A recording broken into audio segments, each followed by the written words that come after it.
नमस्कार, जय हिंद साथियों। स्वागत है आप सभी का अपने परिवार सर्वज्ञ टेस्ट में। दोस्तों, इस क्लास में हम जानेंगे कि अब तक जितनी भी शिफ्ट हो चुकी हैं एसएससी एमटीएस की, उन सभी का इस क्लास में करेंगे एनालिसिस। दोस्तों, एक प्रश्न आपसे पूछा गया कि राशियों के बारे में, कि निम्न में से कौन सी राशि फदिश राशि। ये प्रश्न था ऑप्शन बेस्ड, इसलिए मैंने आपके सामने पूरा इसका रख दिया। तो फदिश राशि से संबंधित एक प्रश्न आया था। देखिए, फदिश राशि वेग, बल, संवेग, भार, विस्थापन, रेखीय संवेग, कोणीय वेग, ये सब क्या है? ये सब हमारी फदिश राशियां हैं। ठीक है, याद रखिए इनको। चुंबकीय आघूर्ण, प्रवणता, ताप यानी टेम्परेचर, ये सभी जो है ये हमारी सदिश राशियां हैं। बात करें अदिश राशि की, तो उसमें चाल, दूरी, द्रव्यमान, आयतन, समय, ताप, ये सब चीज में आती हैं अदिश राशि में। चलिए आगे बढ़ते हैं। अगला प्रश्न जो आपसे पूछा गया, एक प्रश्न जो कि आपसे नीति आयोग से आया था, ये भी याद रखिए, नीति आयोग से। ये भी ऑप्शन बेस्ड क्वेश्चन था, इसलिए इसको मैं कंफर्म नहीं कहूंगा। देखिए, नीति आयोग सबसे पहले इसकी स्थापना होती है 1 जनवरी 2015 में इसकी स्थापना होती है दोस्तों। और याद रखना पहली बात ये कि नीति आयोग का नाम पहले था योजना आयोग, और योजना आयोग की शुरुआत होती थी 1950 में। कब? 1950 में इसकी स्टार्टिंग हुई थी योजना आयोग को, इस बात को भी याद रखिए। अब बात करते हैं पीएम मोदी। प्रधानमंत्री मोदी ने प्रधानमंत्री मोदी ने क्या किया 2015 में इसका नाम क्या रखा था? इसका नाम नीति आयोग रखा था। इसको भी नोट कीजिए, नीति आयोग। और पहली बात, नीति आयोग का वर्णन संविधान में नहीं है। ये प्रश्न पूछ चुका है, याद रखिए कि नीति आयोग का कोई भी संबंध संविधान से नहीं है। और पहली बात, नीति आयोग जो है और इसके अध्यक्ष, इसके हेड होते हैं प्रधानमंत्री मोदी, यानी कि जो भी प्रधानमंत्री होगा नीति आयोग का अध्यक्ष रहेगा। इस बात को भी नोट कीजिए। चलिए आगे बढ़ते हैं दोस्तों। अगला प्रश्न जो आपसे पूछा गया कि भारत की सबसे ऊंची मूर्ति कौन सी है, ये प्रश्न आपसे पूछा गया। तो इसका right answer statue of unity जो है हमारे देश की सबसे ऊंची स्टैच्यू है, और जो कि कहाँ पर है? केवड़िया गुजरात में है। कहाँ पर सर? ये हमारी केवड़िया गुजरात में स्थित है। केवड़िया गुजरात। ठीक है। अब दूसरी बात आप कहोगे सर स्टैच्यू ऑफ यूनिटी तो हमें मालूम है, लेकिन ये कहाँ पर है और किसकी है, किसकी मूर्ति है? तो साथियों, ये सरदार वल्लभ भाई पटेल जी की प्रतिमा है। सरदार वल्लभ भाई पटेल की प्रतिमा। चलिए आगे बढ़ते हैं। अगला प्रश्न, भारतीय संगीतकारों में मोहन वीणा के आविष्कारक कौन थे? तो साथियों, मोहन वीणा के आविष्कारक कौन थे? इसका राइट आंसर पंडित मोहन भट्ट जो है मोहन वीणा के आविष्कारक थे। इसको भी याद रखिए। ठीक है। अब बात करते हैं पंडित रविशंकर। ये एक फेमस, मोस्ट फेमस व्यक्ति थे जो कि सितार वादक थे, और इनको भारत रत्न अवार्ड मिल चुका है पंडित रविशंकर को। बात करें उस्ताद बिस्मिल्लाह खां, इनको भी भारत रत्न अवार्ड मिला है, उस्ताद बिस्मिल्लाह खां को। और ये एक शहनाई वादक थे। क्या सर? ये प्रसिद्ध शहनाई वादक थे उस्ताद बिस्मिल्लाह खां। दोस्तों, अगर हम बात करें एम.एस. सुब्बालक्ष्मी, ये नाम आप सभी के लिए बहुत महत्वपूर्ण रहने वाला है अगर आप भविष्य में परीक्षा देने वाले हैं तो भी। देखिए, जो एम.एस. सुब्बालक्ष्मी है ये पहली संगीतकार हैं सभी संगीतकारों में, पुरुषों में, महिला में। इनको सबसे पहले भारत रत्न यानी कि भारत रत्न अवार्ड जो है भारत का सबसे हाईएस्ट अवार्ड है, जो कि सबसे पहले एम.एस. सुब्बालक्ष्मी को 1998 में मिला, 1998 में। इसको भी याद रखिए। चलिए, आशा है कि यहाँ तक आप समझ चुके हैं। बढ़ते हैं अगले प्रश्न की ओर। अगला प्रश्न दोस्तों, कि नागालैंड की निम्नलिखित में से कौन सी जनजाति मिमकुट उत्सव यानी कि मोमकुट फेस्टिवल जो है मनाती है? तो साथियों, नागालैंड की एक फेमस जो फेस्टिवल है जिसका नाम है मिमकुट, उसको मनाने वाली कुकी जनजाति है, जो कि कहाँ की? नागालैंड की है कुकी जनजाति। जो कास्ट है, ट्राइबल कास्ट कहाँ की है? नागालैंड की है। ये भी याद रखिए। चलिए अगला प्रश्न, कि अजंता गुफाओं का मंदिर कौन सा है? प्रश्न बेसिकली आया था कि अजंता गुफाओं का संबंध किससे है। तो आप जानते हैं जो गुफाएं हैं ये जैन धर्म की हैं और बौद्ध धर्म, ठीक है, सॉरी, बौद्ध धर्म और हिंदू धर्म दोनों की इसमें गुफाएं हैं। और इसका राइट आंसर रहेगा जातक कथाएं। जातक कथाओं का वर्णन किसमें है? अजंता गुफाओं में। और साथ ही आप कहोगे ये कहाँ पर है? ये महाराष्ट्र में है। अजंता गुफाएं महाराष्ट्र में। ठीक है। चलिए आगे चलते हैं। अगला प्रश्न आपके सामने। नेक्स्ट, अगर मैं आपसे कहूँ फिर रामायण, रामायण के रचयिता आप जानते हैं वाल्मीकि थे।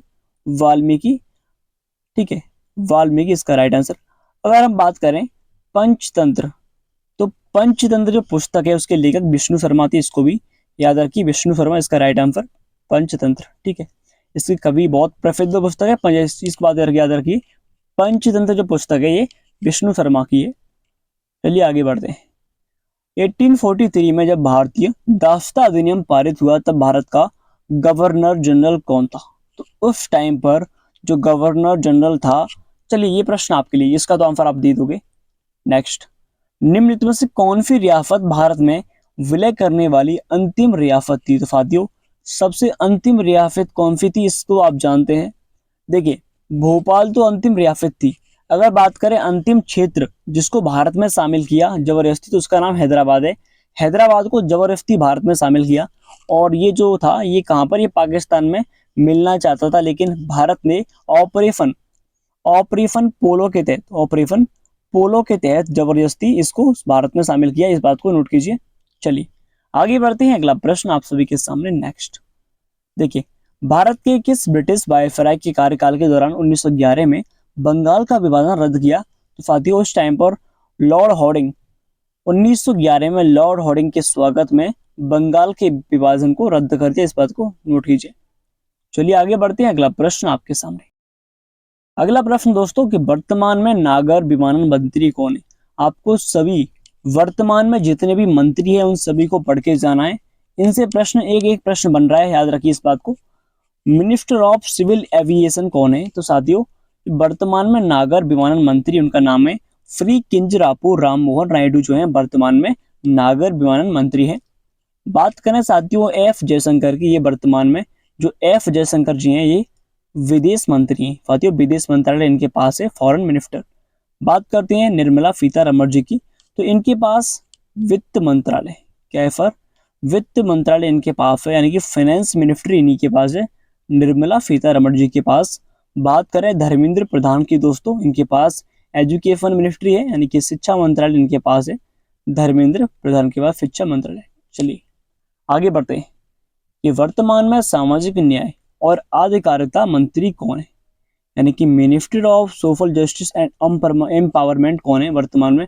तो डॉक्टर वीरेंद्र कुमार जो हैं वर्तमान में सामाजिक और न्याय और आधिकारिता मंत्री हैं। इसको भी याद रखिए, बहुत इंपॉर्टेंट है। चलिए आगे बढ़ते हैं, अगला प्रश्न। ठीक है, नेक्स्ट अगला प्रश्न जो आपसे पूछा गया कि पीएम किसान सम्मान निधि योजना के तहत कितनी धनराशि आवंटित की है? तो साथियों, 6,000 रुपए जो धनराशि है इसको आवंटित किया गया है। प्रधानमंत्री किसान सम्मान निधि योजना के तहत सालाना हर साल किसान को 6,000 रुपए की राशि दी जाती है, और इस योजना के तहत सालाना दी जाने वाली राशि 3 किस्तों में आती है। इसको भी तो आप याद रखिए। चलिए, एक प्रश्न आया था कि बाबर का उत्तराधिकारी कौन था? तो साथियों, जो बाबर का उत्तराधिकारी था उसका नाम हुमायूं था। क्या था? हुमायूं। और इसको पढ़ते हैं कि मुगल वंश की स्थापना करने वाले बाबर के बेटे और उत्तराधिकारी हुमायूं ने 1530 से 1540 तक और फिर 1555 से 1556 तक शासन किया था। हुमायूं ने, इस बात को भी नोट कीजिए। चलिए अगला प्रश्न आपसे आया था कि पर्युषण पर्व किस धर्म से जुड़ा है? ये इंपोर्टेंट प्रश्न था, बहुत महत्वपूर्ण था। जो पर्युषण पर्व था, यानी कि जो त्योहार था, वो जैन धर्म का त्योहार था। इसको भी याद रखिए। देखिए, पर्युषण पर्व जैन समाज का एक महत्वपूर्ण पर्व है। जैन धर्मावलंबी भाद्रपद मास में पर्युषण पर्व मनाते हैं, और ये पर्युषण पर्व 8 दिन तक चलता है, और 8वें दिन जैन धर्म के लोगों का महत्वपूर्ण त्योहार सब स्तरों पर मनाते हैं लोग। ठीक है, आगे बढ़ते हैं। जो आपसे पूछा गया प्रश्न था कि भारतीय चुनाव आयोग की स्थापना कब हुई थी? चुनाव आयोग, आपको जो भी संस्था है, जितने भी हमारे देश के आयोग हैं, उन सभी को पढ़ के जाना है। आयोग से प्रश्न 100% उठेगा आने वाली शिफ्टों में भी। तो भारतीय चुनाव आयोग की स्थापना कब हुई थी? तो 25 जनवरी 1950 को भारतीय चुनाव आयोग की स्थापना होती है। इसी वजह से हर साल 25 जनवरी को राष्ट्रीय मतदाता दिवस मनाते हैं, नेशनल वोटर्स डे मनाते हैं 25 जनवरी को।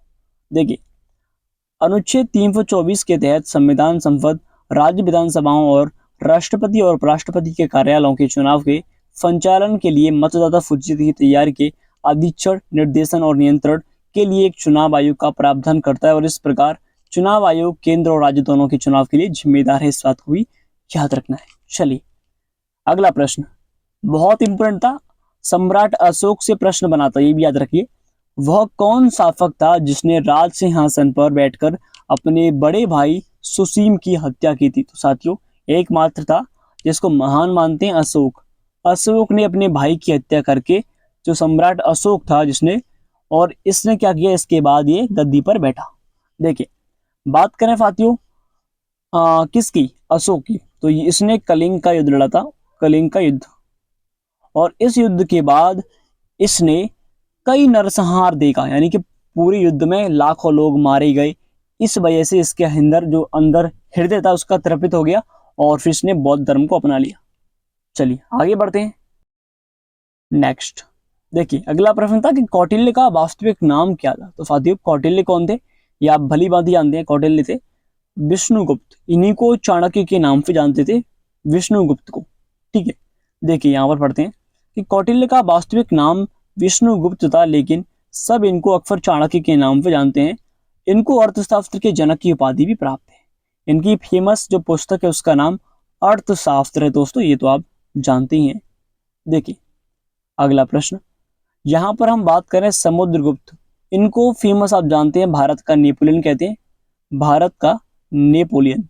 और आप जानते हैं इनकी जो मुद्रा थी, उस मुद्रा पर ये वीणा बजाते हुए, क्या वीणा बजाते हैं, इनका वाद्यंत्र वीणा था। ठीक है, अब बात करें समुद्रगुप्त की, इनको कविराज भी कहते हैं।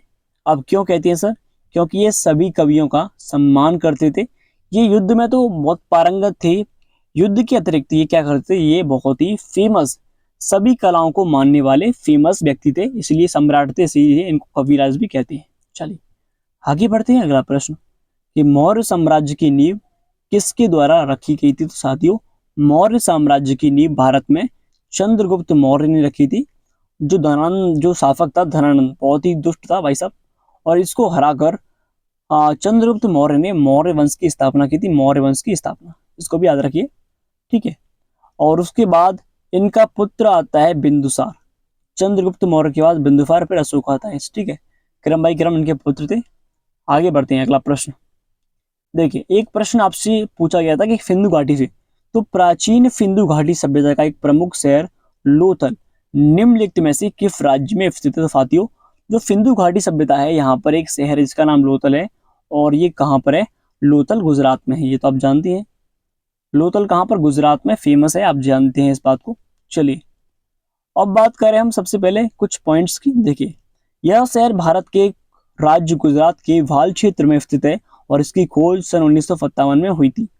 चलिए आगे चलते हैं कि किस वेद में प्राचीन वैदिक युग की संस्कृति के बारे में सूचना दी गई है। तो इसका राइट आंसर है प्राचीन वेद हमारा था ऋग्वेद, और इसी ऋग्वेद में हमारे वैदिक युग की संस्कृति के बारे में उल्लेख भी है, ये भी याद रखना है। बात करें सामवेद, इसमें संगीत का उल्लेख है, संगीत का उल्लेख सामवेद। चलिए नेक्स्ट जो आपसे देखिए जी वाला प्रश्न, बुर्जहोम नवपाफाड़ स्थल किस राज्य में है। तो ये मात्र कहाँ पर है साथियों, ये है जम्मू कश्मीर में। जो बुर्जहोम नवपाफाड़ स्थल जो है कहाँ पर है, बुर्जहोम जम्मू कश्मीर में है। चलिए इसके पॉइंट्स पढ़ते हैं। यह यूनेस्को की विश्व धरोहर स्थल में शामिल है और बुर्जहोम 1800 मीटर की ऊंचाई पर स्थित है, इसको भी याद रखिए। चलिए नेक्स्ट कि भारत का सबसे बड़ा सोयाबीन उत्पादक राज्य कौन सा है। तो ये मात्र मध्य प्रदेश जो है भारत का सबसे अधिक सोयाबीन का उत्पादन करने वाला राज्य है।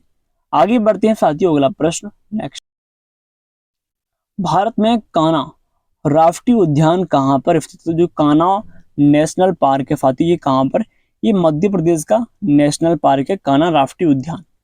आगे बढ़ते हैं कि भारत में सर्वाधिक वर्षा प्राप्त करने वाला स्थान कौन सा है।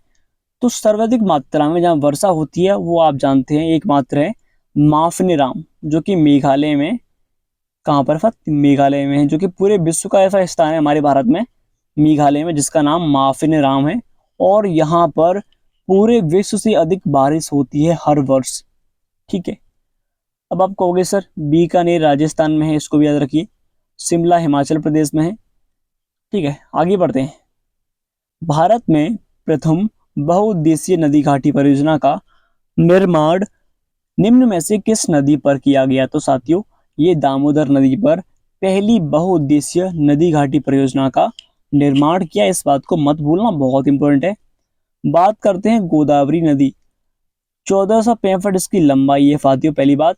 और ये त्र्यंबकेश्वर, त्र्यंबकेश्वर, ठीक है, यहाँ की एक पहाड़ी है, फिर त्र्यंबकेश्वर पहाड़ी है। अब आप कहोगे ये कहाँ पर है? ये नासिक महाराष्ट्र में है।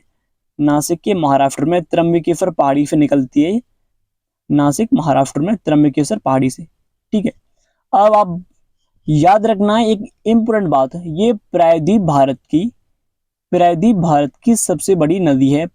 प्रायद्वीप भारत की सबसे बड़ी नदी, और इसी को दक्षिण भारत की सबसे बड़ी नदी भी कहते हैं। दक्षिण भारत की सबसे बड़ी नदी। ठीक है, चलिए आगे बढ़ते हैं। भारत के किस प्रदेश की सीमाएं तीन देशों क्रमशः नेपाल, भूटान एवं चीन से मिलती है? तो साथियों, मात्र सिक्किम ही ऐसा स्टेट है भारत का जो कि नेपाल से, भूटान से, चीन से, तीन कंट्रीज से मिलता है। सिक्किम हमारा राज्य है। चलिए अगला नेक्स्ट प्रश्न जो कि आपके सामने आ चुका है। देखिए, जगोई और चोलम किस नृत्य की दो मुख्य शैलियां सौम्य हैं? तो जगोई और चोलम जो हैं ये मणिपुरी, कहाँ की? मणिपुर की एक फेमस दो शैलियां हैं, इस बात को याद रखिए। जगोई और चोलम कहाँ की? मणिपुर की हैं, याद रखिए इस बात को।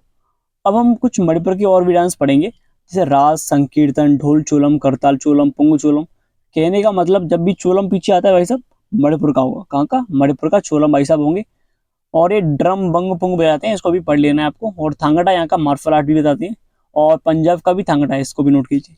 चलिए आगे बढ़ते हैं। अब बात करें कथकली, ये केरल का क्लासिकल डांस है कथकली। ठीक है। बात करें कथक, उत्तर प्रदेश का है, इसको तो आप जानती हैं। भरतनाट्यम सबसे प्राचीन क्लासिकल डांस है। भरतनाट्यम कहाँ का है? ये तमिलनाडु का, इस बात को भी नोट रखिए, तमिलनाडु का है। नेक्स्ट अगला प्रश्न बहुत इंपोर्टेंट है। पंडित जवाहरलाल नेहरू ने उद्देश्य प्रस्ताव कब पेश किया? तो पंडित जवाहरलाल नेहरू ने, आप जानते हैं इस बात को, 26 नवंबर 1946 को उद्देश्य sorry I am very sorry. देखिए, 13 दिसंबर 1946 को पंडित जवाहरलाल नेहरू ने उद्देश्य प्रस्ताव को पेश किया था, इस बात को नोट कीजिए। अब देखिए यहाँ पढ़ते हैं, 13 दिसंबर 1946 को जवाहरलाल नेहरू ने उद्देश्य प्रस्ताव पेश किया। इस संकल्प ने संविधान निर्माताओं की आकांक्षाओं और मूल्यों को स्थापित किया। इसके तहत भारत के लोगों को सामाजिक, आर्थिक और राजनीतिक न्याय, समानता और मौलिक स्वतंत्रता की गारंटी दी गई थी। यह संकल्प 22 जनवरी 1947 को सर्वसम्मति यानी कि सभी की सहमति से अपनाया गया था, और संविधान की प्रस्तावना इसी पर आधारित थी। चलिए समझ चुके हैं इसको तो। नेक्स्ट, निम्न में से कौन शरद ऋतु के दौरान बागानियों यानी कि असम के चाय बागानों में काम करने वाले लोगों द्वारा किया जाने वाला असम के सबसे प्रसिद्ध नृत्य रूपों में से एक है? तो झूमर डांस, जो यहाँ के लोग जब ये चाय की फसल तोड़ते हैं वहां उस टाइम पर ये झूमर डांस करते हैं। कौन सा? झूमर। अब कुछ और भी हैं, इनको पढ़ते हैं। देखिए, असम के डांस कौन कौन से हैं, ध्यान से पढ़िएगा।